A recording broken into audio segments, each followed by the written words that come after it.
الرجيم بسم الله الرحمن الرحيم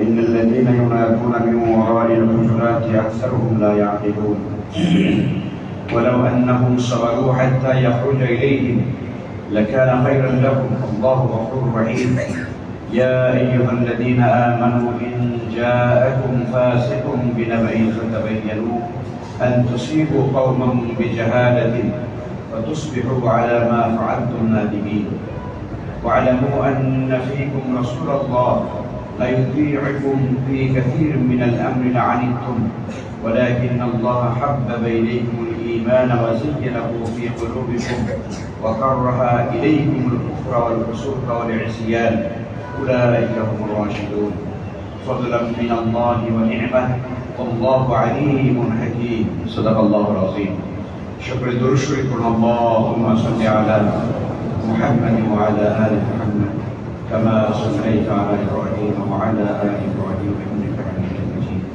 اللهم بارك على محمد وعلى آل محمد كما باركت على إبراهيم وعلى آل إبراهيم إنك حميد مجيد الحمد لله আল্লাহ তাআলার দরবারে শুকরিয়া আদায় করছি যে মহান রব্বুল আলামিন আমাদেরকে যথারীতি আমাদের জুমার দিনে বাদ আসর থেকে মাগরিব পর্যন্ত আমাদের যে গুরুত্বপূর্ণ তাফসীরুল কোরআন এই কোরআনে কারীমের হালাকায় এই মজলিসে আল্লাহ তাআলা আমাদেরকে বসার সুযোগ করে দিয়েছেন। আল্লাহ তাআলার দরবারে শুকরিয়া আদায় করে বলি আলহামদুলিল্লাহ। আমরা সূরা হুজুরাত থেকে আলোচনা করছিলাম। আমরা ইনশাআল্লাহ এই সূরাটি শেষ করব। এই সূরাটির মূল সাবজেক্ট এবং বিষয় হলো আদব, শিষ্টাচার, পারিবারিক রীতিনীতি, শিষ্টাচার। তো দেখেন আল্লাহ রাব্বুল আলামিন মানুষকে শিষ্টাচার শিক্ষা দেওয়ার জন্য আলাদা স্বতন্ত্র একটি সূরা নাজিল করেছেন। তাহলে বোঝা যায় যে শিষ্টাচার বা আদব ইবাদতের চেয়ে মোটেও কম না, অনেক গুরুত্বপূর্ণ। এবং মানুষের ভিতরে যত বেশি আদব আসে তত তার ইবাদতও সুন্দর হয়। যার ভিতরে আদব নাই, এই জন্য ফার্সিতে একটা কথা বলা হয়, বেআদব মাহরুমে গশতাজ ফজদেরাব, বেআদব মাহরুম মে গশতাজ ফজদেরাব, অর্থাৎ বেআদব আল্লাহর রহমত থেকে বঞ্চিত। বেআদব আল্লাহর রহমত থেকে বঞ্চিত। আল্লাহর রহমত পেতে হলে আদব থাকা লাগবে মানুষের জীবনে। আদব খুবই গুরুত্বপূর্ণ বিষয়। আল্লাহ রাব্বুল আলামিন মানুষকে আদব শিক্ষা দিয়েছেন। শুধু তাই না, রাসূলুল্লাহ সাল্লাল্লাহু আলাইহি ওয়াসাল্লাম বলেন, আমাকে আমার রব নিজে শিখিয়েছেন। সুবহানাল্লাহ। আল্লাহ রাসূলের তো দুনিয়ায় কোনো উস্তাদ ছিল না। আল্লাহর হাবিবের উস্তাদ কে? আল্লাহ নিজেই প্রশিক্ষক, মুআল্লিম। এই যে নবীজি বলেন, আল্লামানি রব্বি, আমার রব আমাকে শিখিয়েছেন। ফাহসানা তালিমি, আমার রবের শিক্ষা কতই না সুন্দর। রাসূল বলছেন, আল্লাহর হাবিব বলতেছেন, আল্লামানি রব্বি ফাহসানা তালিমি, আমার রব আমাকে শিখিয়েছেন, আমার রবের শিক্ষা কতই না সুন্দর। এরপরে বলছেন, আদাবানি রব্বি, আমার রব আমাকে আদব শিক্ষা দিয়েছেন। ফাহসানা তাদিবি, আমার রবের আদব যে কতই না সুন্দর। সুবহানাল্লাহ। এই জন্য নবীজি সাল্লাল্লাহু আলাইহি ওয়াসাল্লামকে আল্লাহ রাব্বুল আলামিন স্বয়ং তিনি নিজে শিক্ষা দিয়েছেন। অতএব আমরা শিখব রাসূলের মাধ্যমে, আমরা আবার শিখব কোরআনে কারীমের মাধ্যমে।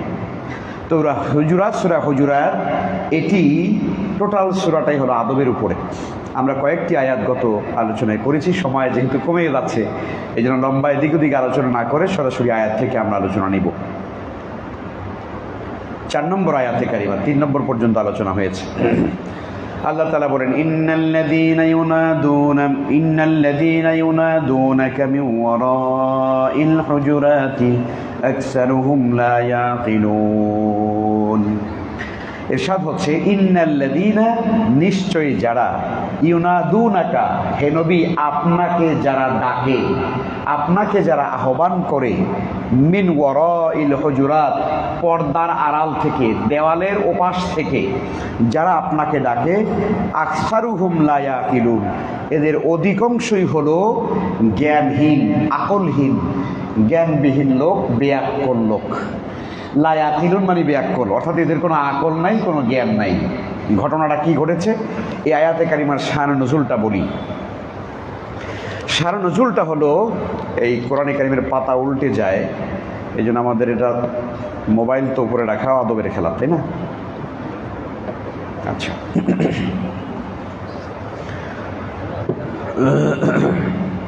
এই আয়াতে কারিমার শান নজুলটা আপনাদেরকে বলি আগে, তারপরে তাহলে আয়াতে কারিমাটা বুঝে আসবে। নবীজি সাল্লাল্লাহু আলাইহি ওয়াসাল্লাম বলেন, এইটা আপনাদের শেখানো যেন না লাগে। আল্লাহ রাসূল সাল্লাল্লাহু আলাইহি ওয়াসাল্লামের সরাসরি নাম আসুক, অথবা নবীজি বলি, অথবা নবী, অথবা রাসূল, যাই বলি, প্রত্যেকবারে একবার করে দরুদ শরীফ পড়লে আমাদের লাভ না লস? আল্লাহু আকবার! কি পরিমাণ লাভ আপনি জানেন না, আপনি জানেন না। যে কোনো ইবাদত করলে পরে তার সওয়াব, বা যে কোনো দোয়া করলে পরে সেই দোয়ার মঞ্জুরি তাৎক্ষণিকভাবে হতেও পারে। কথা বলেন, এখন দোয়া করেন যে আল্লাহ মাগরিবের পর আমার 500 টাকা লাগবে, দাও, কথা খান, আল্লাহ দিতেও পারে, নাও দিতে পারে, পরেও হইতে পারে। কিন্তু দোয়ার একটা ইম্প্যাক্ট মানুষের জীবনে আসে না? নাই। কোনো দোয়াই জীবনে বিফলে যায় না। সুবহানাল্লাহ কন্যা, মানুষের জীবনের কোনো দোয়া বিফলে, এই জন্য বেশি বেশি দোয়া করবেন। আমার দোয়া লাগবে কি, আমার টাকা পয়সার অভাব আছে নাকি, এই চিন্তা করলে হবে? দোয়া জীবনে কোনো দিন ফেরত যায় না। দোয়ার 3 অবস্থা। কয় অবস্থা? 3 অবস্থা। একটা হলো দোয়া করবেন, আল্লাহ রাব্বুল আলামিন তাৎক্ষণিকভাবেই সেটা দিবেন, যা চাইবেন দিবেন, এক অবস্থা। আর এক অবস্থা হলো আল্লাহ তাৎক্ষণিকভাবে দেবেন না, পরে দেবেন, দুনিয়ায় দেবেন, পরে দেবেন। ধরুন আপনি একটা ভালো জিনিস চাইছেন, আল্লাহ তাআলা সেই দোয়াটা কবুল করছেন 20 বছর পরে গিয়া, এরকম হয় না? হয় না? হ্যাঁ, তাহলে তাৎক্ষণিক না দিয়ে বিলম্বে দেবেন, এটা দ্বিতীয় অবস্থা। তৃতীয় হলো তাৎক্ষণিকও দেবেন না, দুনিয়াতেও দেবেন না, সেই দোয়াটার পরিণাম বা তার সুফল আছে না নাই? কোথায়? তার মানে হচ্ছে দোয়া কখনো বিফলে, এই জন্য বেশি বেশি কি করা উচিত? দোয়া করা উচিত। আমরা মুসলমানরা দেখেন খুব বলি, দোয়াটা হলো আল্লাহর সঙ্গে বান্দার সরাসরি কথা বলা। তাও সুবহানাল্লাহ কইতে মন চাইল না। কার সঙ্গে কথা বলা? আল্লাহর সঙ্গে বান্দা সরাসরি মোনাজাত। মোনাজাত বলি না আমরা? হুজুরে মোনাজাত দেয় না কা? কি বলে না? হুজুরে মোনাজাত দেয় না কা? হুজুরে বয়ে রয়েছে কা, আমার কাম আছে, হুজুরে জানে না? আর ভাই মোনাজাত মানে তো আপনার সাথে আল্লাহর কথা বলা, কথা কর না কা? কি হুজুরের দিয়া কথা কর? কথা কার সাথে? কার? বান্দার সাথে। কিভাবে? জোরে জোরে না চুপে চুপে? হ্যাঁ, মোনাজাত মানে হলো চুপি চুপি কথা বলা। মোনাজাত শব্দের শাব্দিক অর্থ কি? চুপি চুপি কথা বলা। কার সঙ্গে? আল্লাহর সঙ্গে। তাহলে বান্দা আল্লাহর সঙ্গে কথা বলবেন, এইটাই আল্লাহ বেশি পছন্দ করেন। হুজুর দিয়া চাওয়াইলেন, আল্লাহ দূর নিজে কইতাল না, আরেকজনের দিয়া কওয়ায়, ব্যাপারটা এরকম না? মানে মাইন্ড করিয়েন না যে হুজুররা, আমরা তো দোয়া করলে আমাকেই লাভ, দোয়া করলে আপনারা পকেটে কিছু দেন, এতে তো লাভ আমাকেও বেশি। ডক্টর আব্দুল্লাহ জাহাঙ্গীর স্যার খুব সুন্দর উপমা দিতেন, ভাই দোয়া যদি আমাকে বেশি, আমাদেরকে দিয়ে যদি করার মিলাদ মাহফিল দোয়া, এতে আপনাকে লাভ আমাকেও বেশি। কথাটা খুব সুন্দর না? কিন্তু হুজুর স্যার বলতেন যে দোয়া নিজে করলে লাভ বেশি। কথা বলেন না কেন? কি এটা কি আপনারা বোঝেন তো নাকি? কারণ আমারে আপনারা যত বুজুর্গ দেখেন, আসলে আমি কত বড় বুজুর্গ হে আল্লাহই ভালো জানে। কথা বলেন না? আমার দোয়া কবুল হবে কি হবে না এটা কে ভালো জানে? কিন্তু আপনি যখন আল্লাহর কাছে দোয়া করবেন, তখন আপনি গুনাহগার হতে পারেন, কিন্তু যখন চোখের পানি ছেড়ে দিয়ে আল্লাহর কাছে কাঁদবেন, তখন আপনার দোয়াটা আল্লাহর কাছে মঞ্জুর হয়ে যাবে। সুবহানাল্লাহ। এই জন্য দোয়া নিজের করা উচিত, দোয়া নিজের করা উচিত। তা আমরা মোনাজাতে যখন ইমাম সাহেবরা, আমরা যখন নামাজের শেষে মোনাজাত দেই, এই মোনাজাতটা আমরা বলি, আপনারা আমিন আমিন বলেন। এখন এইটা নিয়ে অনেক আলোচনা, অনেক ইখতিলাফ, অনেক মতানৈক্য আমাদের সমাজে। সহি সুন্নাহর যদি কথা বলি তাহলে আপনারা বলবেন যে হুজুর আপনার আজকের জুমাই শেষ, আপনার আগামী জুমায় রাওয়া লাগবে না, কি বলবেন না? ফরজ সালাতের পরে আমাদের সম্মিলিত যেইভাবে মোনাজাতটা করি এইটা আল্লাহর হাবিবের জীবনে নাই। কি আমার এই কথা কি আপনারা বুঝতে পারলেন? আমরা যেই প্রসেসে দোয়াটা করি এই পদ্ধতির দোয়া আল্লাহর হাবিবের জীবনে কোনো গোটা জিন্দিগিতে নাই, একটা হাদিসও নাই, একটা আমলও নাই। লক্ষ লক্ষ হাদিসের ভান্ডার আমরা পড়ি, একটা জায়গায় তার কোনো প্রমাণ নাই যে আল্লাহর হাবিব সালাম ফিরাইছেন আসসালামু আলাইকুম রহমতুল্লাহ, আসসালামু আলাইকুম রহমতুল্লাহ, আল্লাহুম্মা আমিন। কথা কন এই পদ্ধতিতে কিন্তু মোনাজাত আছে না নাই? কথা কন মোনাজাত দোয়া আছে না নাই? খুব ভালো করে বুঝিয়েন, আমারে আপনারা ভুল বুঝবেন না যে হুজুর মানে ওয়াহাবি, হুজুরের ভিতরে রসুলের মহব্বত নাই। এই ফতুয়া আমাদের সমাজে আছে না নাই? সহি সুন্নাহর কথা বললে কয় ওয়াহাবি। আরে বিয়ে কিসের ওয়াহাবি তুমি? যেই জিনিস আল্লাহর হাবিবের জিন্দিগি থেকে কোথাও প্রমাণিত হয় নাই সেইটাকে তুমি আমল করবা আর বলবা ওয়াহাবি, এটা তো ঠিক না। এই জন্য মাসালা বুঝে নিতে হবে।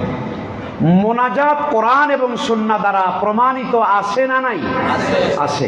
কিন্তু আমরা ফরজ সালাতের পরে যেইভাবে সম্মিলিতভাবে মোনাজাত করি এইটা কোনো সুন্নাত দ্বারা প্রমাণিত। কিন্তু আপনি তখন আপনার মনেই তো চাইতেই পারে, আমার মনেও চাইতে পারে আল্লাহ নামাজটা পড়লাম, আল্লাহর কাছে আবার একটু খুলে খুলে বলি। দোয়াটা হলো আপনি দোয়া পড়বেন, আজকারগুলো পড়বেন, তারপরে আল্লাহর কাছে নিজের মনের কায়মান বাক্যে আল্লাহর কাছে নিজে দোয়া করেন। আল্লাহ আমি নামাজ পড়ছি, এইটা করছি, সেটা করছি, আল্লাহ কবুল করো, আমারে মাফ করো, আমার বাবারে মাফ করো, দাদারে মাফ করো, যত মনের কথা আছে সব আপনি আল্লাহরে বলেন, কোনো অসুবিধা নেই। এই হলো আসলে মূলত মোনাজাত। মোনাজাত মানেই হলো চুপি চুপি আল্লাহর সঙ্গে কথা বলা। মোনাজাত কিন্তু আছে, দোয়াও আছে, হাত তুলেও আছে। আল্লাহর হাবিব হাত তুলে দোয়া করছেন না? বৃষ্টির জন্য হাত তুলছেন, বিভিন্ন সময় জিহাদের ময়দানে হাত তুলে দোয়া করছেন, তাই না? দোয়া আছে, মোনাজাত আছে, হাত তুলেও আছে। কিন্তু ফরজ সালাতের পরে যেই প্রসেসে আমরা করি এইটা পৃথিবীর ইতিহাসে কোনো সুন্নত দ্বারা প্রমাণিত হয় নাই। কি কথা কি বোঝেন? এখন এইটা আমরা বলে কি আমরা ইমামতি করতে পারবো? হ্যাঁ বলেন যে কেন পারবো না? এটা খুব ভালো কথা, কেন পারবো না? এখন আমাদের সমাজে দেখেন কিছু মানুষের আছে এই হুজুরে মোনাজাত করে না, হুজুরে বেদাতি, হুজুরে এইটা সুন্নতের কি নাই, মহব্বত নাই, হুজুরে ওয়াহাবি, অমুক তমুক, নানান রকমের ফিতনা। এত পরিমাণে ফিতনা আমাদের সমাজে, এই ফিতনার ভয়তে আমরা অনেক সময় ঠিকা হলো এই মোনাজাত করতে বাধ্য হই। কিন্তু সহি সুন্নাহর উপরে যদি আমরা আমল করি এতে আমরা খুশি না বেজার? আপনারা বলেন সুন্নাহর উপরে আমল করলে আপনারা খুশি না বেজার? অতএব মোনাজাতটা আমরা একা একা আল্লাহর কাছে করলে আল্লাহ বেশি খুশি হয়। হ্যাঁ, সম্মিলিতভাবে কোনো সময় মোনাজাত করা যেতে পারে, যে কোনো একটা মজলিসে বসলাম একটু দোয়া করলাম আল্লাহর কাছে, অসুবিধা নেই। কিন্তু যেই প্রসেসে আমরা করি এইটা হাদিস দ্বারা বা সুন্নাহ দ্বারা প্রমাণিত হয়নি।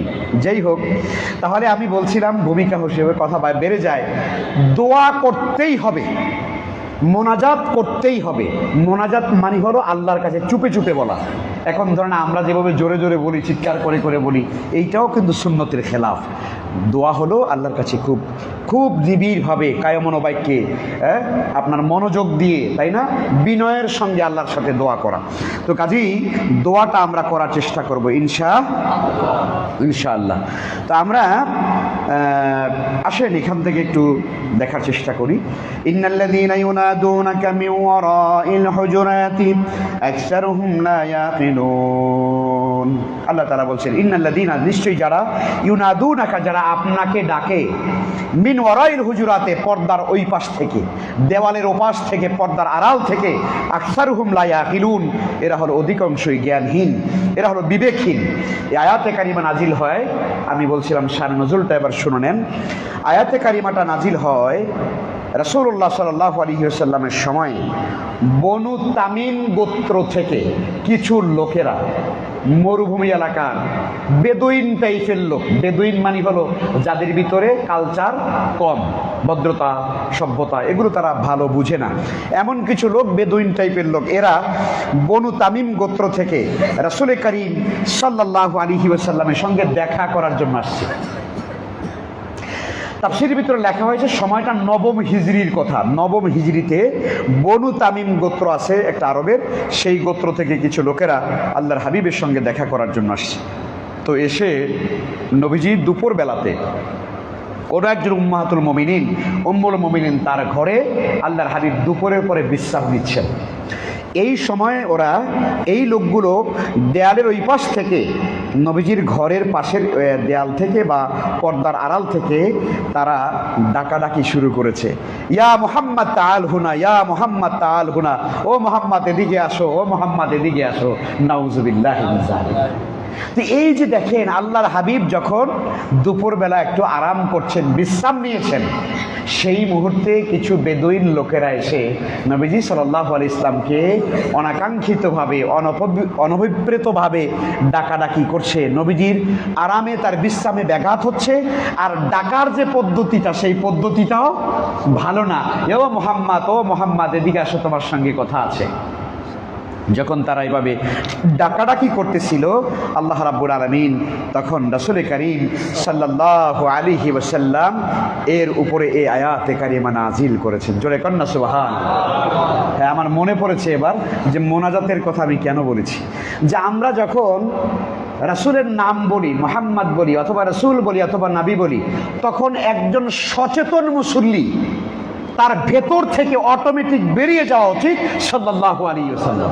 এই কথাটা বলতে গিয়ে আমি ওই দিক গেছিলাম, আমি হারায় ফেলছি, এটা এখন আবার মনে পড়ে গেছে। নবীজির নাম শোনার শেষে আমরা কি বলবো? সাল্লাল্লাহু। এইটা বলতে কৃপণতা করা উচিত। তাহলে বলছিলাম যে দোয়া তিনটা অবস্থা থেকে খালি হয় না, অর্থাৎ দোয়া কাজে লাগবেই যদি সেই দোয়াটা কি হয়, বৈধ দোয়া হয়, হালাল দোয়া হয়। এখন হারাম বিষয়ে চাইলেন আল্লাহর কাছে, তা তো হবে না, হালাল দোয়া।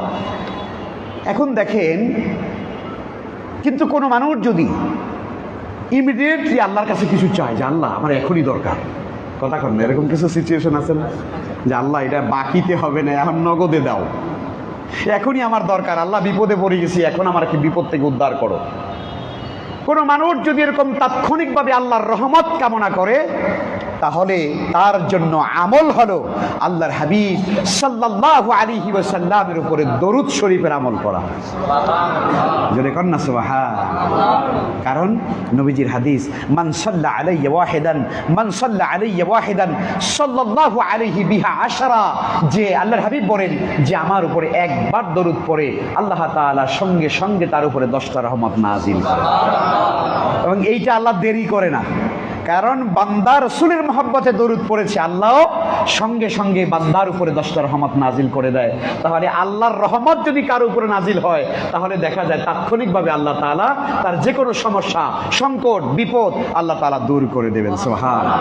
এই জন্য দরুদ শরীফ পড়া লাগবে, এটা খুব মহাব্বত। আমরা বলেছিলাম এর আগে, আল্লাহর হাবিবের জিয়ারত, তার মহাব্বত যদি আমরা চাই, অধিক পরিমাণে দরুদ শরীফ, এবং জুমার দিনে এই দরুদের আমল আরও বেশি করতে হয়। সুবহানাল্লাহ বিহামদি।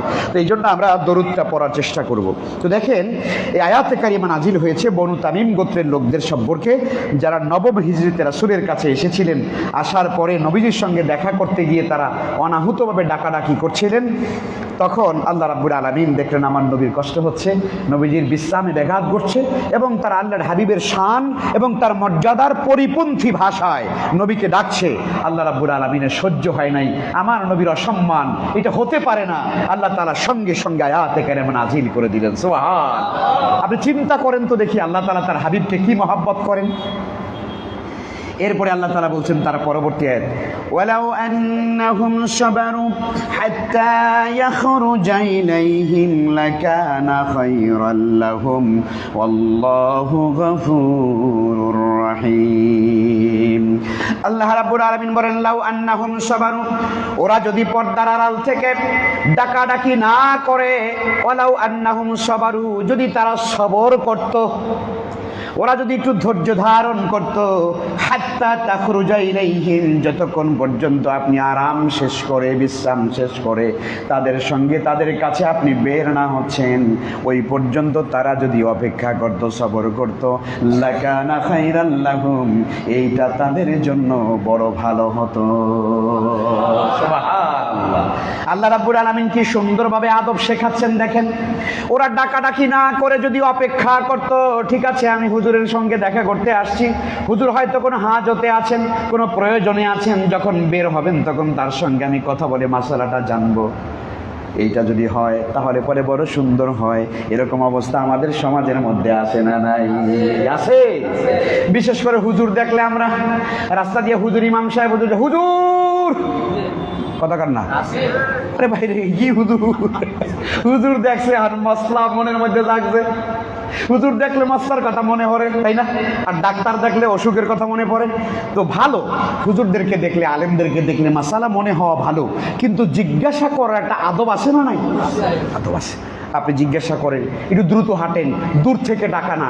কোনো সম্মানিত মানুষকে দূর থেকে ডাকা এটা আদব না।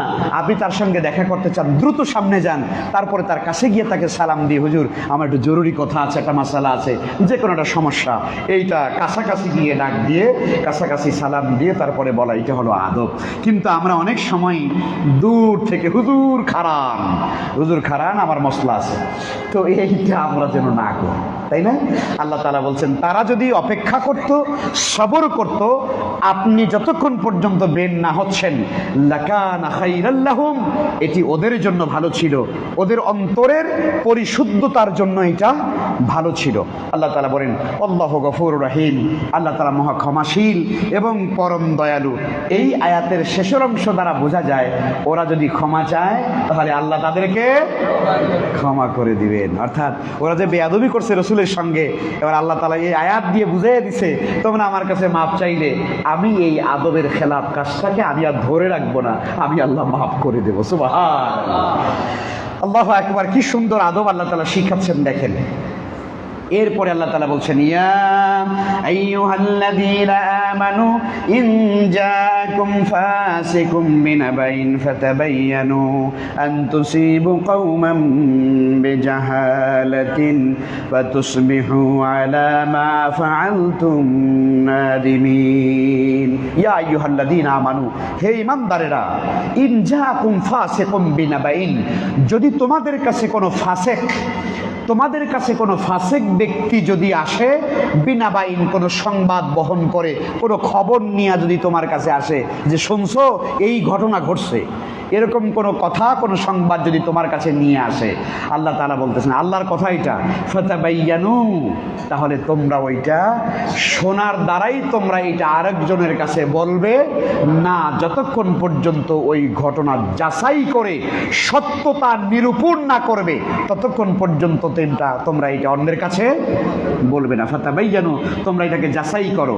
আন তুসিবু কওমান বিজাহালাতিন, হতে পারে তোমরা যদি এইরকম কোনো সংবাদ শোনার পরে তোমরা কোনো পদক্ষেপ গ্রহণ করো, তাহলে কোনো কওমের উপরে হয়তো বা এমনভাবে তোমরা আক্রমণ করে ফেলবে, অথবা কোনো ভূমিকা তোমরা পালন করবে কোনো কওমের উপরে, বিজাহালাতিন, অজ্ঞতার কারণে এমন কোনো পদক্ষেপ তোমরা গ্রহণ করবে, ফাতুসবিহু আলা মা ফাআলতুম নাদিমিন, যেই কারণে পদক্ষেপ গ্রহণ করার কারণে তোমাদেরকে পরবর্তীতে অনেক শরম পেতে হবে, লজ্জিত হতে হবে। অর্থাৎ ঘটনাকে যাচাই না করে যদি তুমি কোনো সিদ্ধান্ত নিয়ে ফেলো, তাহলে পরবর্তীতে কি করতে হবে? তোমাদেরকে লজ্জিত হতে হবে, তোমাদেরকে অপমানিত হতে হবে। দেখেন এই আয়াতে কারিমা সূরা হুজুরাতের 6 নম্বর আয়াত। এই আয়াতে কারিমা নাজিল হয়েছে আরেকটা ঘটনার প্রেক্ষিতে। কি সুন্দর সুন্দর আয়াত না? এক একটা আয়াত এক একটা শান নজুলের প্রেক্ষিতে নাজিল হয়েছে। এই আয়াতে কারিমা নাজিল হওয়ার পিছনে ঘটনা হলো, বনু মুস্তালিক এলাকার ভিতরে রাসূলুল্লাহ সাল্লাল্লাহু আলাইহি ওয়াসাল্লাম একজন সাহাবীকে, তার নাম হলো আপনার ওয়ালিদ ইবনে উকবা রাদিয়াল্লাহু তাআলা আনহু, ওনাকে পাঠাইছেন। ওই এলাকাটা বিজিত হয়েছে, বনু মুস্তালিক একটা এলাকা। এই এলাকার ভিতরে রাসূল যুদ্ধ করেছিলেন, গাজওয়ায়ে বনু মুস্তালিক, একটা ঐতিহাসিক যুদ্ধ। তো যুদ্ধ করার পরে ওই অঞ্চলটা মুসলমানদের বিজয় হয়ে যায়। তো কোনো এলাকা মুসলমানদের বিজয় হলে পরে আল্লাহর হাবিবের সময় নিয়ম ছিল, ওই এলাকায় যারা আপনার মুসলমান থাকতো তারা বছরান্তে যাকাত দিত, আর যারা অমুসলিম থাকতো তারা জিজিয়া দিত। তো কর দিতে হতো আর কি ইসলামী রাষ্ট্রকে। তো তো রাসূলুল্লাহ সাল্লাল্লাহু আলাইহি ওয়াসাল্লাম ওই এলাকার মুসলমানদের মধ্যে যাকাত উত্তোলন করবার জন্য দায়িত্ব দিয়েছিলেন হযরত উকবা ইবনে ওয়ালিদ ইবনে উকবা রাদিয়াল্লাহু তাআলা আনহুকে। উনি আবার ওই এলাকার বাসিন্দা ছিলেন, ওই এলাকায় ওনার বাড়ি ছিল। তো যাই হোক, ওনাকে যখন ওখানে দায়িত্ব দেওয়া হলো, উনি গেলেন সেই এলাকার যাকাত উঠাইয়া রাসূলের দরবারে মদিনাতে নিয়ে আসার জন্য। আমাদের আনা উচিত। সুবহানাল্লাহ। এটাও তো একটা আদব, ঠিক না? এটা একটা আদব না? যে কোনো সম্মানিত মানুষ যখন আপনার বাড়িতে আসবে, আপনাকে উদ্দেশ্য করে আসবে, আদব হলো আপনার নিজের বাসস্থান থেকে একটু আগায়া তাকে রিসিভ করা। সুবহানাল্লাহ কয় না? দেখেন না, আন্তর্জাতিকভাবে এটা আমরা দেখি তো নাকি? যেমন বাংলাদেশের প্রেসিডেন্ট, প্রধানমন্ত্রী অন্য কোনো দেশে গেলে অন্য দেশের প্রেসিডেন্ট, প্রধানমন্ত্রীরা বাংলাদেশে আসলে কি করে? হ্যাঁ, আপনার রাষ্ট্রীয় আপনার কি বলে যমুনায় পদ্মায় যাওয়ার আগে আপনার এয়ারপোর্টে গিয়ে দেশের আরেকজন পদস্থ কর্মকর্তা অথবা মিনিস্টার টাইপের কেউ এয়ারপোর্টে গিয়ে তাকে কি করে? রিসিভ করে লাল গালিচা সংবর্ধনা দেয়, তাই না? ঠিক পৃথিবীতে এই কালচারটা কিন্তু আছে। এটা কিন্তু রাসূলের সুন্নাত। কেউ আপনার বাড়িতে আসবে, আপনি যদি তাকে একটু মিনিমাম যদি রিসিভ না করেন, তাহলে লোকটার মনটা ছোট হয়ে যায়, তাই না? তার কাছে খারাপ লাগে, কষ্ট লাগে যে আমি আসলাম, উনি আমার জন্য কোনো ইস্তেকবাল করলেন না। আবার পাশাপাশি এটাও কিন্তু সুন্নত, কোনো আপনজন, মুরব্বী, সম্মানিত ব্যক্তি, অতিথি আপনার কাছে এসেছে, চলে যাওয়ার সময় কি করতে হবে? হ্যাঁ, তাকে আবার একটু আগায়া তাকে বিদায় দিতে হবে। এটাও কিন্তু সুন্নাত। কথা বুঝতে পারলেন? এই জন্য এগুলোই কিন্তু আদব। এই আদবগুলোই কিন্তু আমাদের জীবনকে সুন্দর করে। সুবহানাল্লাহ। আমার একজন স্যার আছে, আমি যেই স্যারের অধীনে পিএইচডি করি, আমার তো আলহামদুলিল্লাহ দোয়া করবেন, হয়তো এই মাসের মধ্যে অথবা আগামী মাসের মধ্যে আমার ইনশাআল্লাহ তাআলা ডিগ্রিটা আল্লাহ তাআলা কবুল করবেন ইনশাআল্লাহ। এটা অলরেডি আমার থিসিসটা জমা হয়ে গেছে এবং শুধুমাত্র এখন ভাইবাটা আছে। আল্লাহ যেন ভাইবাটাকে সহজ করে দেন। তো আমি আমার স্যারের বাসায় যতবার গিয়েছি আমার এই গবেষণার কাজে, আল্লাহু আকবার, আমি ওনার আদব দেখে, মানে আমি যখন লিফট থেকে উঠি, আমি গিয়ে দেখি স্যার দরজা খুলে লিফটের সামনে দাঁড়িয়ে আছে। আল্লাহু আকবার, আমি তার ছাত্র। শুধু তাই নয়, তার বাসায় 2-3 ঘন্টা আমার থাকতে হয় আমার এই কাজের জন্য, গবেষণার কাজে। আবার যখন শেষ করে তারপরে যখন আবার চলে আসি, তখন দেখি স্যার আবার দরজা খুলে আবার লিফটে এসে, আমি বললাম স্যার আপনি ভিতরে যান এবার। যতক্ষণ পর্যন্ত লিফট এসে লিফটের দরজা ক্লোজ না হচ্ছে, ততক্ষণ পর্যন্ত উনি লিফটের সামনেই দাঁড়ায় থাকে। আল্লাহ, এটা আমি বলছি, আমার স্যারের কথা বলছি। কি আদব! সুবহানাল্লাহ। তো এই যে দেখেন, এই আদবটুকুন করলে কোনো মানুষের কি কষ্ট হয়? খরচা হয়, কিন্তু যার জন্য করা হয় তার কলিজাটা ভরে যায়। সুবহানাল্লাহ। এই জন্য এই আদবগুলো আমরা যেন নিজেদের ব্যক্তিগত জীবনে আমরা যেন প্র্যাকটিস করার চেষ্টা করি। তো যাই হোক, নবী সাল্লাল্লাহু আলাইহি ওয়াসাল্লাম দূত পাঠিয়েছেন বনু মুস্তালিক এলাকাতে যাকাত উত্তোলন করে নিয়ে আসার জন্য। নাম হলো ওয়ালিদ ইবনে উকবা রাদিয়াল্লাহু তাআলা আনহু। তিনি গেলেন। এখন ওই এলাকার লোকেরা চিন্তা করেছে রাসূলের দূত এসেছে, তার একটা সম্মান আছে। এলাকার বিশাল লোকেরা দলবদ্ধ হয়ে জমা হয়ে তাকে ইস্তেকবাল জানানোর জন্য তারা তাদের নিজ কওম থেকে, গোত্র থেকে বেরিয়ে তারা অনেক দূর সামনে গিয়ে তাকে ইস্তেকবালের জন্য তারা অপেক্ষা করতেছে। জোরে কর না সুবহানাল্লাহ। এখন রাসূলের দূত সাল্লাল্লাহু আলাইহি ওয়াসাল্লাম তিনি দূর থেকে লক্ষ্য করছেন যে আল্লাহ, এত বিশাল লোক কেন? কথা বুঝতে পারলেন না? এত বিশাল লোক কেন? উনি কিন্তু এইটা বুঝতে পারেন নাই যে এই লোকেরা তাকে ইস্তেকবালের জন্য আসছে। এইটা ওনার মাথায় আসে নাই তাৎক্ষণিকভাবে। উনি বরং চিন্তা করেছে, আমি যেহেতু এই এলাকার লোক, অতএব সম্ভবত আমার সাথে তো কম বেশি মানুষের তো কিছু সুবিধা থাকেই। অতএব এই লোকেরা মনে হয়, যাদের সাথে আমাদের অসুবিধা ছিল, এই লোকেরা মনে হয় এই সমস্ত লোক ভাড়া করে এখন আমাকে মারার জন্য তারা সবাই মনে হয় এক জায়গায় জমা হয়েছে। উনি এইটা মনে করছে, এত লোক আসছে কেন? এত লোক দেখে উনি ভয় পেয়ে গেছে। এই সাহাবী তখন কি করলেন? ওই গোত্রের ভিতরে আর যান নাই, না যে তিনি মদিনা ফিরে আসছে। আইসা রাসূলুল্লাহ সাল্লাল্লাহু আলাইহি ওয়াসাল্লামের কাছে বলছেন, ইয়া রাসূলুল্লাহ, ঘটনা হলো, আমি তো সেই বনু মুস্তালিক এলাকায় গিয়েছি, কিন্তু ওই এলাকার কিছু লোকেরা আমার পূর্ব শত্রুতার কারণে ওই এলাকার লোকেরা তো আমাকে মারার জন্য এক জায়গায় জমা হয়ে গেছে।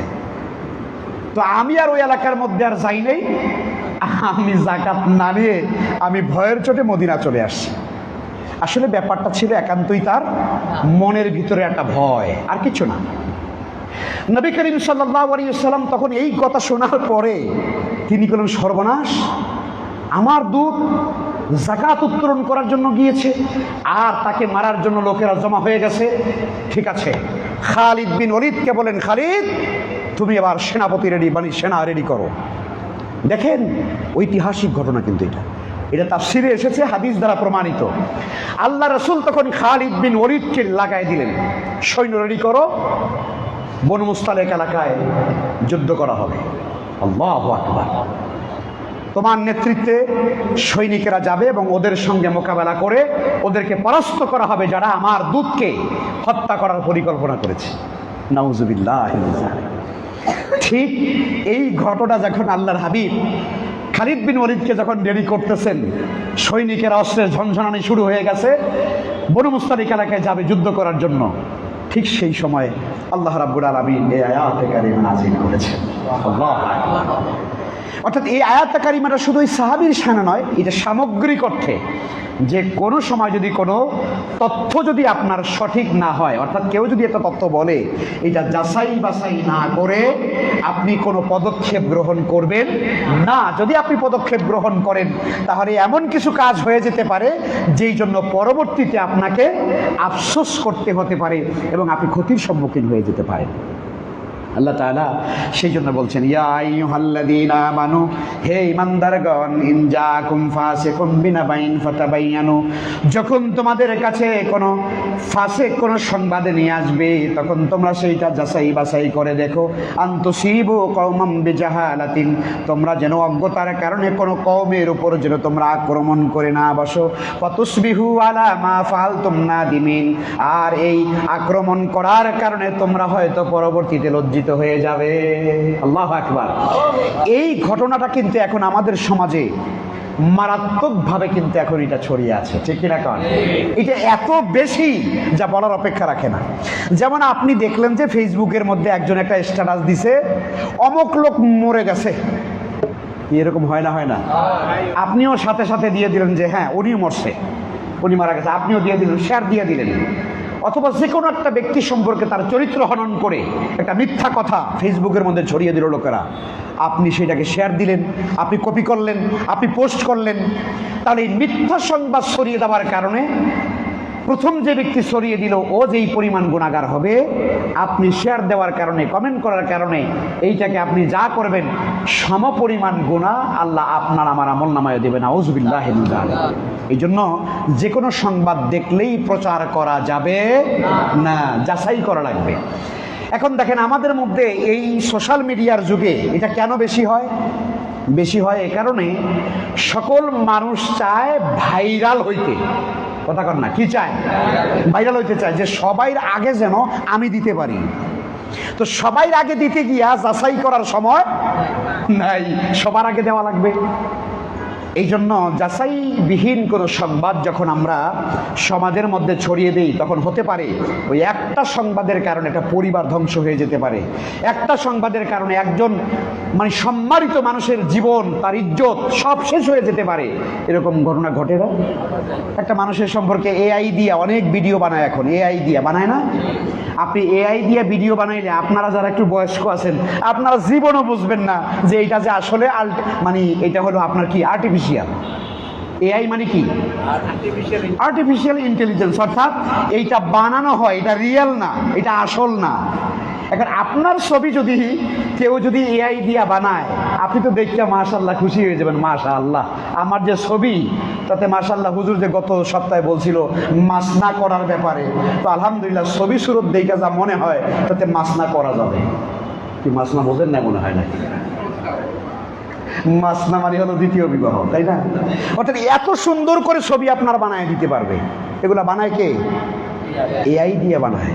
এআই দিয়ে আজকে ভিডিও বানায়, এআই দিয়ে মানুষের চরিত্র হনন করবার জন্যে যা ইচ্ছা তাই করা হয়, আর এগুলো ফেসবুকে দেয়। আপনি তো বুঝতেছেন না। এই জন্য ফেসবুকে, সোশ্যাল মিডিয়াতে যে কোনো বিষয় প্রচার করার আগে হাজারবার চিন্তা করা লাগবে যে এই ঘটনাটা আসলে সত্য কিনা। সম্মানিত হাজিরিন, মুআজ্জাজ মুসল্লি আলাইহিস সালাম, কাজে এই দুইটা আদবের ব্যাপারে আমরা একটু সচেতন থাকার চেষ্টা করব ইনশাআল্লাহ। দুইটা আদব আজকে আমরা আলোচনা করলাম। এক নম্বর আদব হলো কোনো মানুষকে মানে ডাকাডাকি করার ক্ষেত্রে এই আদবটা রক্ষা করব। কেমন? পিছন থেকে ডাকা, জোরে জোরে ডাকা, দূর থেকে চিৎকার করে ডাকা উচিত না। মানুষকে ডাকবেন, সম্বোধন করবেন, কাছাকাছি গিয়ে সম্বোধন করবেন। আর যে কোনো বিষয় জানার থাকলে পরে আদবের সঙ্গে, ভদ্রতার সঙ্গে আমরা বলতে পারি। আমাদের সমাজে এই আদবের বড় অভাব। মসজিদের ভিতরে আমরা কথাবার্তা বলার ক্ষেত্রে আদব আছে না নাই? আদব আছে না? এই জায়গায় কিন্তু আমরা আদবগুলো রক্ষা করি না। আমি এমনও মসজিদ দেখেছি, হুজুর বয়ান করছে, খতিব সাহেব বয়ান করছে, একজনের বয়ানটা ভালো লাগে নাই, মানে ওনার মতের বাহিরে গেছে আর কি, কথা বুঝতে পারলেন? একেবারে ওই জায়গায় দাঁড়ায় চিল্লান শুরু করে দিয়েছে। আছে না নাই? হুজুর এটা কি বলছেন আপনি? তো এরকম মানসিকতা ভালো না। আপনার কথা থাকতে পারে, আপনার দ্বিমত থাকতে পারে, সেইটা আপনি পার্সোনালি আদবের সঙ্গে আপনি একজন আলেমের সঙ্গে, যে কোনো মানুষের সঙ্গে আপনি শেয়ার করবেন যে হুজুর বিষয়টা আপনি এভাবে বলেছেন, আমি এভাবে বলে মনে করেছি বা আমি বুঝতে পেরেছি, একটু বুঝিয়ে দেন আমাকে, তাই না? এই জন্য এই আদবের ব্যাপারগুলো আমাদের একটু প্র্যাকটিস করার চেষ্টা করতে হবে। আর সংবাদ প্রচার করার ব্যাপারে আমরা যেন সতর্ক হওয়ার চেষ্টা করি। দেখেন, গ্রামে গঞ্জে এই সমস্যাটা বেশি, ঠিক না? শহরেও বেশি, এখন গ্রামে গঞ্জেও আছে। গ্রামে গঞ্জে কোনো এক বাড়ির ছেলে, এক বাড়ির মেয়ে কি করলো না করলো, এই বাড়িতে কি হলো না হলো, আরেক বাড়ির লোকেরা ওই বাড়ির লোকদের চাইতে বেশি জানে। কথা কর না? কি আসে না নাই? আসে না? এই বাড়ির লোকেরা জানে না, কিন্তু পাশের বাড়ির লোক ভালো জানে। তো এগুলো কিছু মানুষের এই স্বভাব আছে, তারা নিজের ভুলটা দেখে না, অন্যের ভুল তালাশ করে বেড়ায়। এই স্বভাব আছে না নাই? এইটাকে হাদিসের পরিভাষায় বলা হয় আপনার চগলখুরি করা। চগলখুরি করা, কি করা? চগলখুরি করা।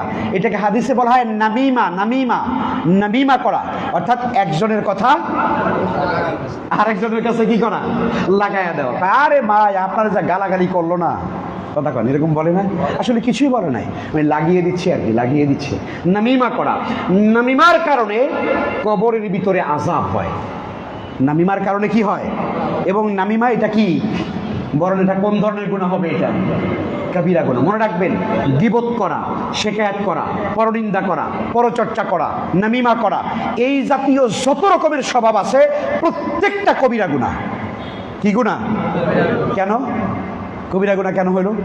আপনি একজন মানুষের হক নষ্ট করেছেন, আপনি একজন বান্দার হক নষ্ট করেছেন।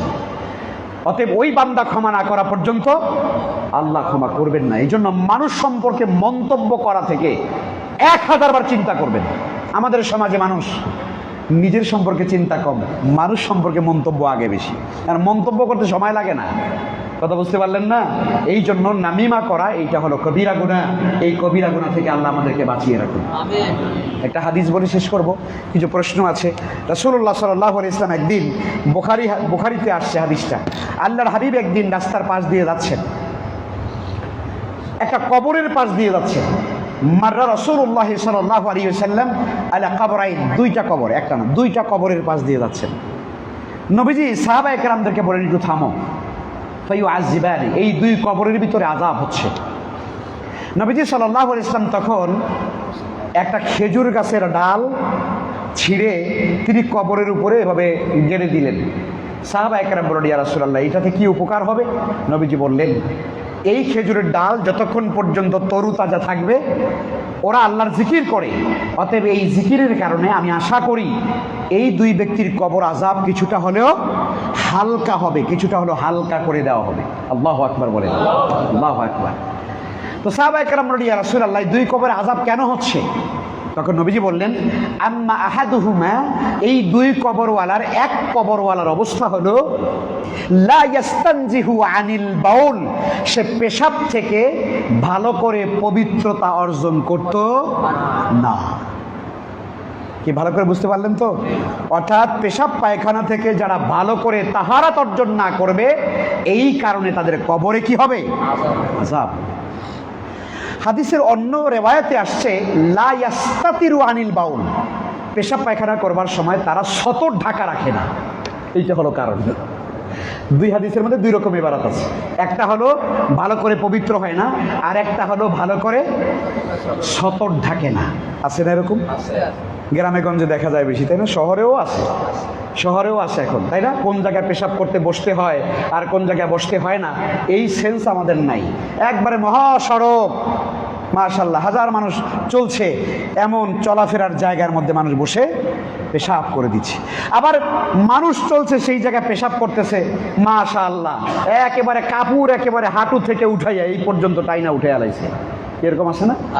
এই যে অবস্থাটা, লা ইয়াস্তাতিরু আনিল বাউল, পেশাব পায়খানা ইস্তেঞ্জার সময় একেবারে আপনার কাপড় উঠিয়ে ফেলা, এটা নিষেধ। আপনি যখন ওয়াশরুমে একা একা থাকবেন, কেউ দেখছে না, সেই জায়গাতেও পর্দা করার দরকার আছে না নাই? কথা বলেন। অনেক লোকের আমাদেরকে প্রশ্ন করে যে হুজুর, আমরা ওয়াশরুমে একবারে কাপড় ছেড়ে দিয়ে, সব কিছু ছেড়ে দিয়ে আমরা গোসল করতে পারি কিনা, এই প্রশ্ন কিন্তু আসে আমাদের কাছে। এটার উত্তর হলো, আপনি হয়তো ভাবছেন যে আমার এই ব্যক্তিগত আমার বেডরুম এবং ব্যক্তিগত বেডরুমের ওয়াশরুম, এখানে তো কারো দেখার কোনো সুযোগ নাই। এটা ঠিক আছে, কিন্তু আল্লাহ রাব্বুল আলামিন তার নজর, তার দৃষ্টি থেকে কি পৃথিবীর কোনো জায়গা কি খালি আছে? জোরে কর। তাহলে একজন ইমানদার মানুষ, সে আল্লাহ থেকে তার নিজেকে লজ্জা করা উচিত না? উচিত না? আল্লাহু আকবার। এই জন্য কখনো আমরা একা একা গোসল করলেও কখনো একদম উলঙ্গ হয়ে গোসল করা, ইসলামের শরিয়াতে এটাকে মাকরু, এটাকে মানে একেবারে ভয়ানক মাকরু বলা হয়, এটাকে হারাম পর্যায়ের, অর্থাৎ এটা করা উচিত না।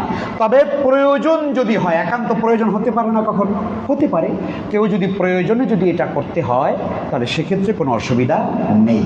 তার মানে হচ্ছে লজ্জা করা। এটা আমরা পেশাব পায়খানার সময় কাপড়গুলোকে সুন্দর করে ঢেকে নিতে হবে, সুন্দর করে ঢাকা অবস্থায় নিচ থেকে অনাবৃত করে পেশাব পায়খানা করতে হবে। রাসূল সাল্লাল্লাহু আলাইহি ওয়াসাল্লাম বলেন, লা ইয়াস্তাতিরু আনিল বাউল, এই লোকটা পেশাব পায়খানার সময় কি করতো না? সে সতর ভালো করে ঢাকতো না। এইভাবে, এই কারণে তার কবরে কি হচ্ছে? আযাব হচ্ছে। ওয়া আম্মাল আখার, নবীজি বলছেন, অপর কবরওয়ালার অবস্থা হলো ইয়ামশি বিন নামিমা, সে নমিমা করে বেড়াতো। নমিমা করে বেড়াতো তার মানে হলো চগলখুরি করে বেড়াতো।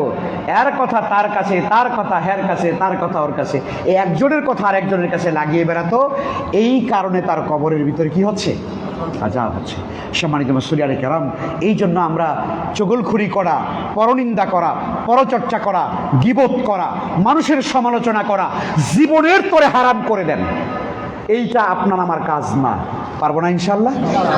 এবং আমরা এমন লোকও আছি যে মসজিদে বৈশা বৈশা মাশাল্লাহ এই কাম সারে। কি কথা কর না, কাম তো নাই, করবে কি আর? মসজিদের মধ্যে সময় আছে যেহেতু, তো দুই চারজনের কথা একটু আলাপ করতেছে, অমুক এইটা করছে, তমুক এইটা করছে, ইত্যাদি ইত্যাদি। আল্লাহর ওয়াস্তে আপনাদেরকে বলি, খবরদার খবরদার, আল্লাহর ঘরে ঢুকবেন ইতিকাফের নিয়তে ঢুকবেন। কথা বলেন, আল্লাহর ঘরে ঢুকবেন ইতিকাফের নিয়তে ঢুকবেন, যে আল্লাহ তোমার কাছে যতক্ষণ থাকবো আমি শুধুই তোমার জিকির করব, শুধুই নামাজ আদায় করব, শুধুই তেলাওয়াত করব, শুধুই তাসবিহ আদায় করব, আমি অপ্রয়োজনীয় কোনো কথা বলবো না। তাহলে আল্লাহ তাআলা আপনার আমল নামায় আপনার পুরো মসজিদের সময়ের অপেক্ষাটা, আল্লাহ তাআলা যেমন যতগুলো ইবাদত করছেন সব তো পাবেনই, সাথে সাথে পুরো টাইমটা আপনি, কথা বলেন, ইতিকাফের সওয়াব আল্লাহ আমলনামায় দান করবে। সুবহান।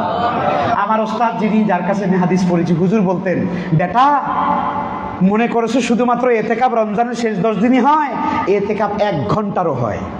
সুবহানাল্লাহ কর না। ইতিকাফ 1 ঘন্টারও হয়। রমজানের ইতিকাফের জন্য রোজা শর্ত, কিন্তু নফল ইতিকাফের জন্য আপনার বিনা রোজায়ও আপনি বসে ইতিকাফের নিয়তে আপনি বসতে পারেন। সুবহানাল্লাহ। এই জন্যে আমরা যখনই মসজিদে ঢুকবো, আল্লাহর ওয়াস্তে আমরা মানুষের গীবত করবো না, আল্লাহর ঘরে বসে। রাজি আছেন ইনশাআল্লাহ? আমরা এই মসজিদটাকে মডেল মসজিদ বানাইতে চাই ইনশাআল্লাহ। বলেন আমরা এই মসজিদটাকে মসজিদে নববীর আদলে এটাকে মডেল মসজিদ, যেই মসজিদ হবে সুন্নতের উপরে দায়েম এবং কায়েম, ইনশাআল্লাহ। ইনশাআল্লাহ আল্লাহ যেন আমাদের সবাইকে তৌফিক দান করেন, আল্লাহ যেন আমাদের সবাইকে মসজিদের সাথে যেন আজীবন লেগে থাকার তৌফিক দান করেন। আমিন। ওয়া আখিরু দাওয়ানা আলহামদুলিল্লাহি রাব্বিল আলামিন। আমরা দেখি দুই একটা প্রশ্নের উত্তর দেওয়ার চেষ্টা করি। আলহামদুলিল্লাহ আপনাদের অনেক প্রশ্ন আছে। হ্যাঁ, গত ইসের যে প্রশ্নের উত্তরটা দেওয়া হয় নাই, মনে আছে তো? কি প্রশ্ন করেছিলেন একজনের জন্য?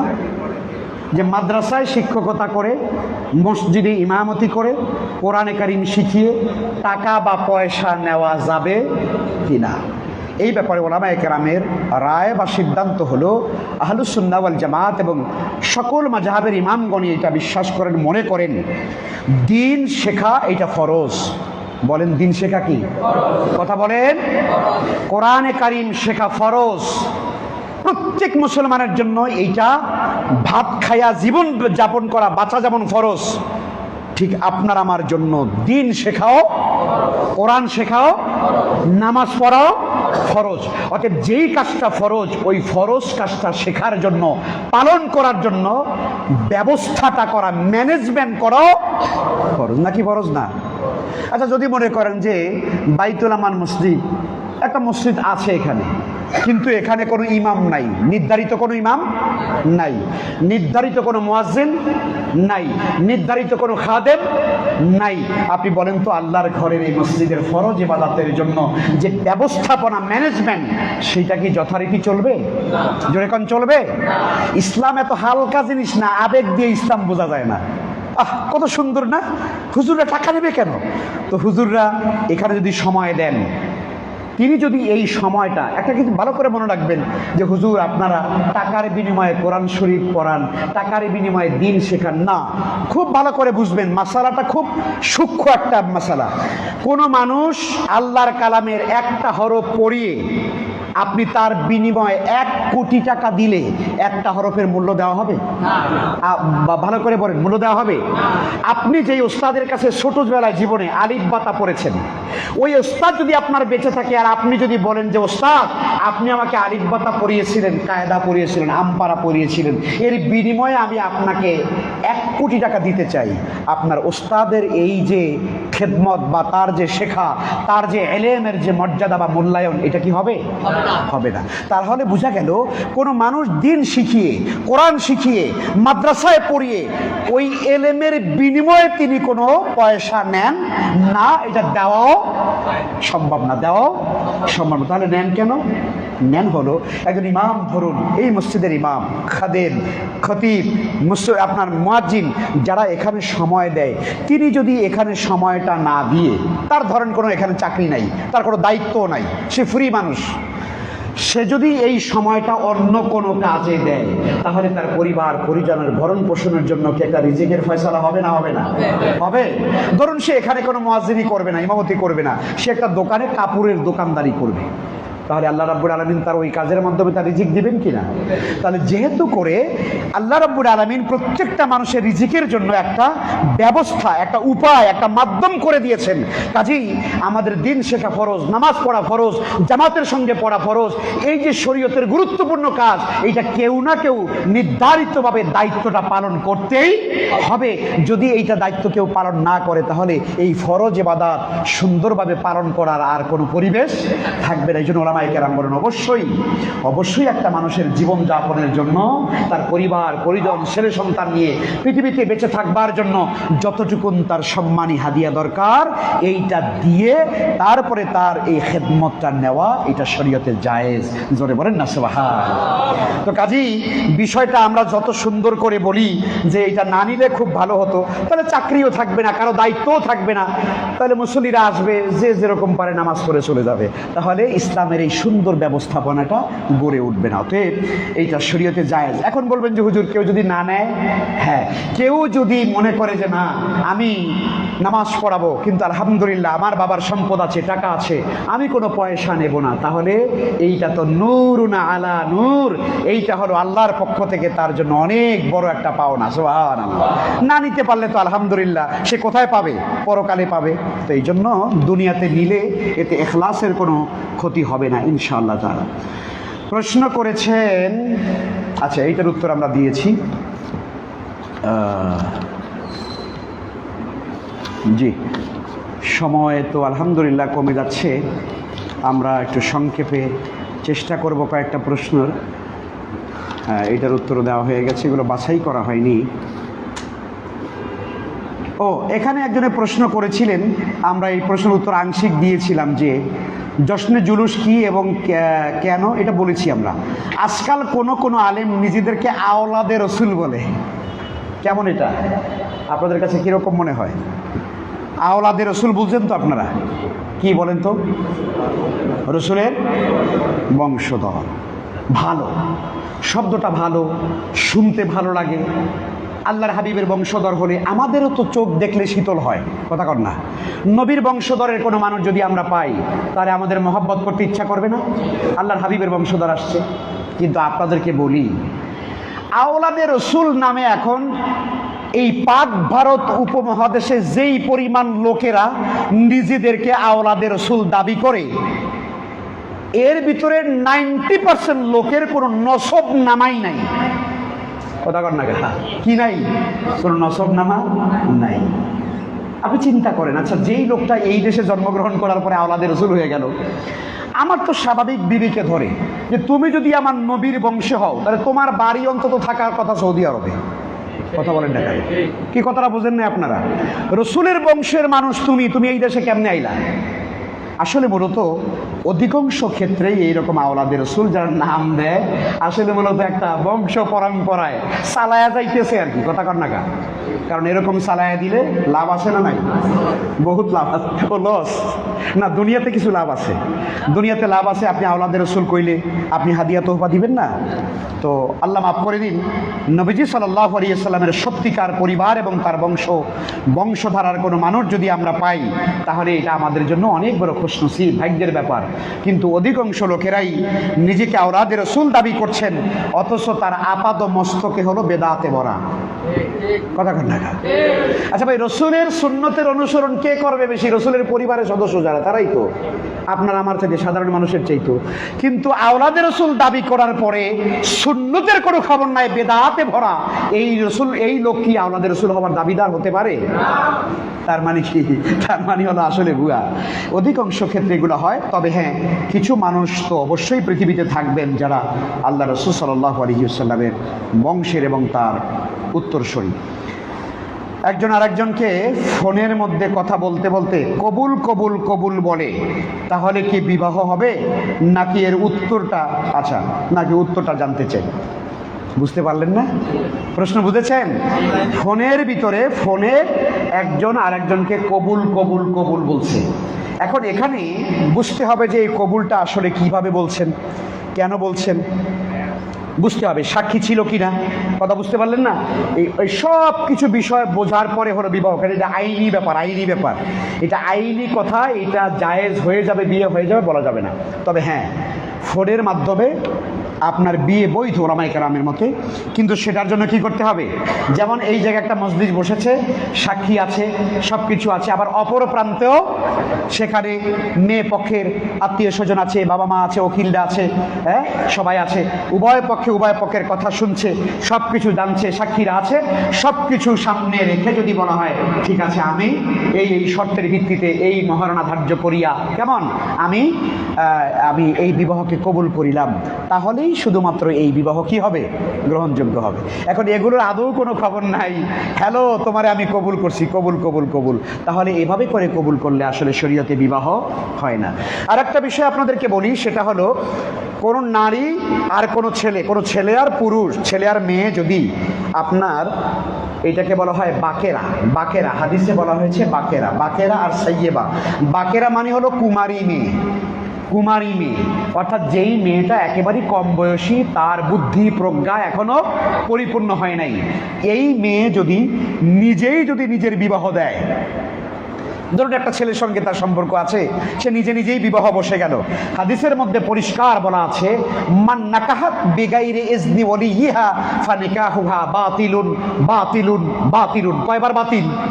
তিনবার। কোনো মেয়ে যদি কুমারী মেয়ে হয়, যার ভালো মন্দ যাচাই করার কোনো ক্ষমতা নাই, বিয়ে করার পরে কি হবে না হবে তারও কোনো খবর নাই, আবেগে পড়ে নিজে বিবাহ বসে গেছে, কবুল বলে ফেলেছে, আল্লাহর হাবিব বলেন মান নাকাহাত বিগাইরি ইজনি ওয়ালিহা, যেই নারী, যেই কুমারী মেয়ে অভিভাবকের অনুমতি ছাড়া নিজেই বিবাহ বসলো, আল্লাহ রসুল বলেন ফানিকাহুহা বাতিলুন বাতিলুন বাতিলুন, তার বিবাহ কি? বাতিল। আর সাইয়্যিবা নারী, যেই নারী স্বামী পরিত্যক্তা অথবা সে বিধবা, এমন নারী যে তার ভালো মন্দ বুঝতে পারে, এই নারী নিজের পছন্দ মতো চাইলে সে নিজের ইচ্ছা মতো বিবাহ বসতে পারবে, এটা হাদিসের মধ্যে বলা হয়েছে। তো কাজেই বিবাহের ব্যাপারগুলো আইনি ব্যাপার, এগুলোর ব্যাপারে ফয়সালা একটু আমাদেরকে বুঝে শুনে দেওয়া লাগে। আল্লাহ রাব্বুল আলামিন আমাদের সবাইকে সহিভাবে আমল করার তৌফিক দান করুন, আমরা বলি আমিন। দরুদ শরীফ পড়ুন, আল্লাহুম্মা সাল্লি আলা মুহাম্মাদ ওয়া আলা আলি মুহাম্মাদ কামা সাল্লাইতা আলা ইব্রাহিম ওয়া আলা আলি ইব্রাহিম ইন্নাকা হামিদুম মাজিদ। আল্লাহুম্মা বারিক আলা মুহাম্মাদ ওয়া আলা আলি মুহাম্মাদ কামা বারাকতা আলা ইব্রাহিম ওয়া আলা আলি ইব্রাহিম ইন্নাকা হামিদুম মাজিদ। আলহামদুলিল্লাহি রাব্বিল আলামিন, ওয়াসসালাতু ওয়াসসালামু আলা সাইয়্যিদিল আমবিয়া'i ওয়াল মুরসালিন ওয়া আলা আলিহি ওয়া আসহাবিহি আজমাইন। রব্বানা যালামনা আনফুসানা ওয়া ইল্লাম তাগফির লানা ওয়া তারহামনা লানাকুনান্না মিনাল খাসিরিন। আয় আল্লাহ তাআলা, মেহেরবানি করে আমাদের এই মজলিসকে আপনি কবুল করেন আল্লাহ। আয় আল্লাহ, কোরআনের সঙ্গে আমাদেরকে মৃত্যু পর্যন্ত লেগে থাকার তৌফিক দান করেন। আয় আল্লাহ, কোরআনের মজলিস জান্নাতের মজলিস, যেই জান্নাতের মজলিসে আমরা বসার সুযোগ পেয়েছি আল্লাহ, আমাদেরকে এই মজলিস থেকে আর কোনোদিন আপনি বের করে দিয়েন না আল্লাহ। আল্লাহ, সারা জীবন মৃত্যু পর্যন্ত এই কোরআনের মজলিসের সঙ্গে আমাদের থাকবার তৌফিক আপনি দান করেন আল্লাহ। কোরআন বোঝার শক্তি আমাদেরকে দিয়ে দেন, কোরআনের উপরে আমল করার তৌফিক দান করেন, কোরআন বেশি করে তেলাওয়াত করার তৌফিক দান করেন, কোরআনের উপরে আমল করার তৌফিক দান করেন। রব্বে করিম, আমাদের সারা জীবনের গুনাহগুলো আপনি মাফ করে দেন। আয় আল্লাহ, আমাদের গুনাহগুলো মাফ করে দেন। আয় আল্লাহ, আপনি আমাদেরকে মাফ করে দেন। আল্লাহ, জুমার দিন এই মুহূর্তটা দোয়া কবুলের সবচেয়ে শ্রেষ্ঠ সময় আল্লাহ, আপনি আমাদেরকে মাফ করে দেন আল্লাহ। আল্লাহ, এই মজলিসে যারা বসা আছেন সবাইকে মাফ করে দেন আল্লাহ। আমাদের সারা জীবনের জানা অজানা সব গুনাহ মাফ করে দেন। আয় আল্লাহ, আমাদের আব্বা আম্মাকে মাফ করে দেন আল্লাহ, আমাদের দাদা দাদিকে মাফ করে দেন, আমাদের নানা নানিকে মাফ করে দেন, আমাদের ভাই বোনকে মাফ করে দেন, আমাদের সন্তানদেরকে মাফ করে দেন, আমাদের স্ত্রীদেরকে মাফ করে দেন, কুল মুমিনিন মুমিনাতকে আপনি মাফ করে দেন আল্লাহ। আয় আল্লাহ, আমাদের ভিতরে যারা অসুস্থ সবাইকে শেফা দান করেন। আয় আল্লাহ, আমাদের ভিতরে যাদের অভাব আছে অভাব দূর করে দেন, আমাদের রিজিকে বারাকা দান করেন, আমাদের সন্তানদের ভিতরে বারাকা দান করেন, আমাদের স্ত্রীদের ভিতরে বারাকা দান করেন, আমাদের পরিবারে বারাকা দান করেন। আয় আল্লাহ তাআলা, আমাদের সকলের হাতগুলোকে আপনি কবুল করুন আল্লাহ। রব্বানা তাকাব্বাল মিন্না ইন্নাকা আনতাস সামিউল আলিম ওয়া তুব আলাইনা ইন্নাকা আনতাত তাওয়াবুর রহিম। সুবহানা রাব্বিকা রাব্বিল ইজ্জাতি আম্মা ইয়াসিফুন ওয়া সালামুন আলাল মুরসালিন ওয়ালহামদুলিল্লাহি রাব্বিল আলামিন বিজুদিকা লিমা তাইয়্যিবা লা ইলাহা ইল্লাল্লাহু মুহাম্মাদুর রাসূলুল্লাহ।